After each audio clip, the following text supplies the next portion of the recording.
Vande Mataram, the Kashmir files जो movie है बहुत दिनों से देख रहा हूं। सबसे पहले तो जो इसका विरोध कर रहे हैं उन लोगों के लिए मैं तहे दिल से बोलता हूं, तुम्हारी ऐसी की तैसी कमीनों हरामखोरों सालों, पहले पढ़ लिया करो, जान लिया करो।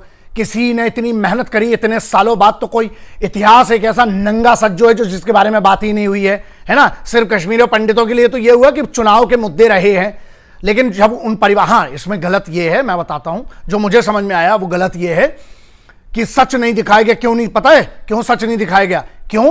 क्योंकि सच की कल्पना में आपकी रूह कांप जाएगी। दो बातें हैं, दो इसमें। एक कि सच इसलिए नहीं दिखाया गया कि जिनके परिवारों पे गुजरी है ना, वही 19 जो बेसिकली जो बिगिनिंग में मार्च अप्रैल, जनवरी फरवरी मार्च अप्रैल में जो पूरा नरसंहार हुआ है 1990 में। लेकिन रही बात मेरी छोड़ दो बे, मैं 1854 से जानता हूं, ठीक है, जो ट्रीटी ऑफ, जो पूरी की पूरी ट्रीटी ऑफ लाहौर और ट्रीटी ऑफ अमृतसर से मेरे को तब से पता है।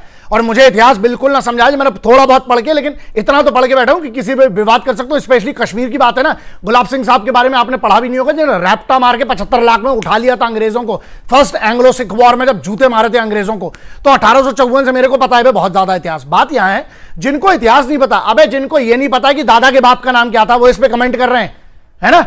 दादा तक का भी पता हो तो बहुत बड़ी बात है, दादा के बाप का नाम पूछेंगे, नानी की मां का नाम पूछेंगे तो पता नहीं होगा, साले यहां पे कमेंट करने। किसी ने बड़ी मेहनत करके कोई क्रिएटिव चीज बनाई। अब दो चीजें, जिसको लग रहा है इसमें गलत है तो एक काम करो, तुम पढ़ लो इतिहास, तुम रिसर्च कर लो, तुम अपने बाप की अपने खानदान की किडनी बेच दो, या जाओ किसी प्रोड्यूसर के पास उसको कन्विंस कर लो, तुम बना लो साले इसका काउंटर नैरेटिव कि क्या था इसमें। मेन जो खेल था वो जियाउल हक कमीना हरामखोर, उनका जनरल साहब, और दूसरा जो वहां पे आईएसआई जो मास्टरमाइंड करता है उसके बारे में कोई चर्चा नहीं है ना।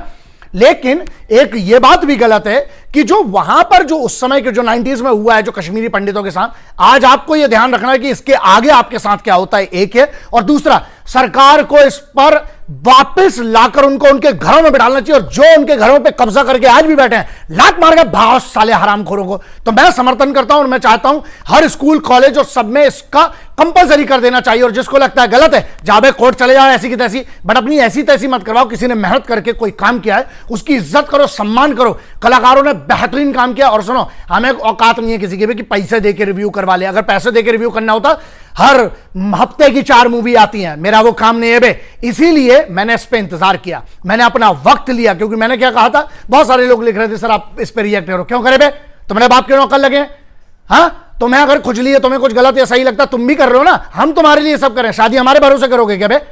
हाँ तो ऐसा है, खुद की जिम्मेदारी लेना शुरू कर दो। मेरे भरोसे भी मत बैठो, किसी के भरोसे मत बैठो। अगर तुम्हें लगता है कश्मीर में क्या हुआ क्या नहीं हुआ, आधे से ज्यादा इंफॉर्मेशन वहां पर इंटरनेट पे अवेलेबल है, और नहीं है तो थोड़ा कीड़ा लाओ, जाके पढ़ाई करो। हम लोगों ने पढ़ाई की है उसके बारे में, एक मैटर ये करता है। और दूसरा सबसे बड़ा मुद्दा ये है, जो लोग इस पूरे मुद्दे में हर मुसलमान को भी गलत कह रहे हैं, वो भी गलत है। क्यों गलत है? इसका मतलब आप अब्दुल कलाम साहब के बारे में भी गलत कहना चाह रहे हो, आप अब्दुल हमीद साहब के बारे में भी गलत कहना चाह रहे हो। मैं कहता हूं ना हिंदुओं से ना मुसलमानों से इस मुल्क को तकलीफ है, गद्दारों बेईमानों से। अब अच्छा, तो सरकार में जो लोग थे वो किस कम्युनिटी के थे? यहां मुद्दा यह है कि एक सत्ता होती है और उसके बाद कुछ होते हैं। मुझे बहुत गर्व है बे, मुझे बहुत गर्व है सनातनी होने पर, लेकिन उससे बहुत ज्यादा गर्व है मुझे हिंदुस्तानी होने पर। मैं तिरंगा का सम्मान करता हूं, भारत के संविधान का सम्मान करता हूं, और अगर उसके हिसाब से गलत है, अब वो कश्मीरियों के पंडितों के खिलाफ किसी ने भी किया, अगर सरकार के कुछ लोग इन्वॉल्व थे इसमें, क्यों नहीं वो जो उस समय का गवर्नर था उसने अनाउंसमेंट तक नहीं किया था, जब मस्जिदों से अनाउंसमेंट हो रहे थे कि इनको कत्लेआम कर लिए जाएंगे, तब क्या हुआ था? तो उस गवर्नर को क्यों नहीं सजा मिलती है? उसको क्यों नहीं टांगा जाता फांसी पे? हाँ, उस पर क्यों केस नहीं होता? क्यों तब कोर्ट सब क्यों बड़े बड़े जजमेंट रखे रह गए? तो इसलिए पहले आप पढ़िए, इस पर मैं एक डिटेल करूंगा। पहले यार एक बात है ना, कश्मीर समझ लो, है ना, ये मुद्दा अभी का नहीं है। 71 में जो इनके साथ थे सब, तुम्हें तो पता ही नहीं होगा कि पाकिस्तानियों का यूक्रेन ने कब से साथ दिया था।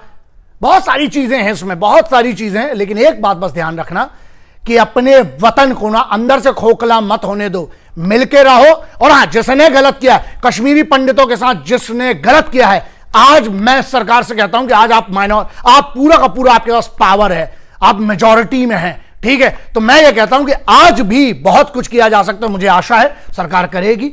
और ये आपको सोचना है कि अगर कश्मीरी पंडितों की आज भी सेम स्थिति है तो अभी भी कट रही है क्या, और अगर आज बेहतर है तो आपको इस चीज का कैसे हक अदा करना है वो आप सब समझदार लोग हैं। जय हिंद, वंदे मातरम, इंकलाब जिंदाबाद, भारत माता की जय।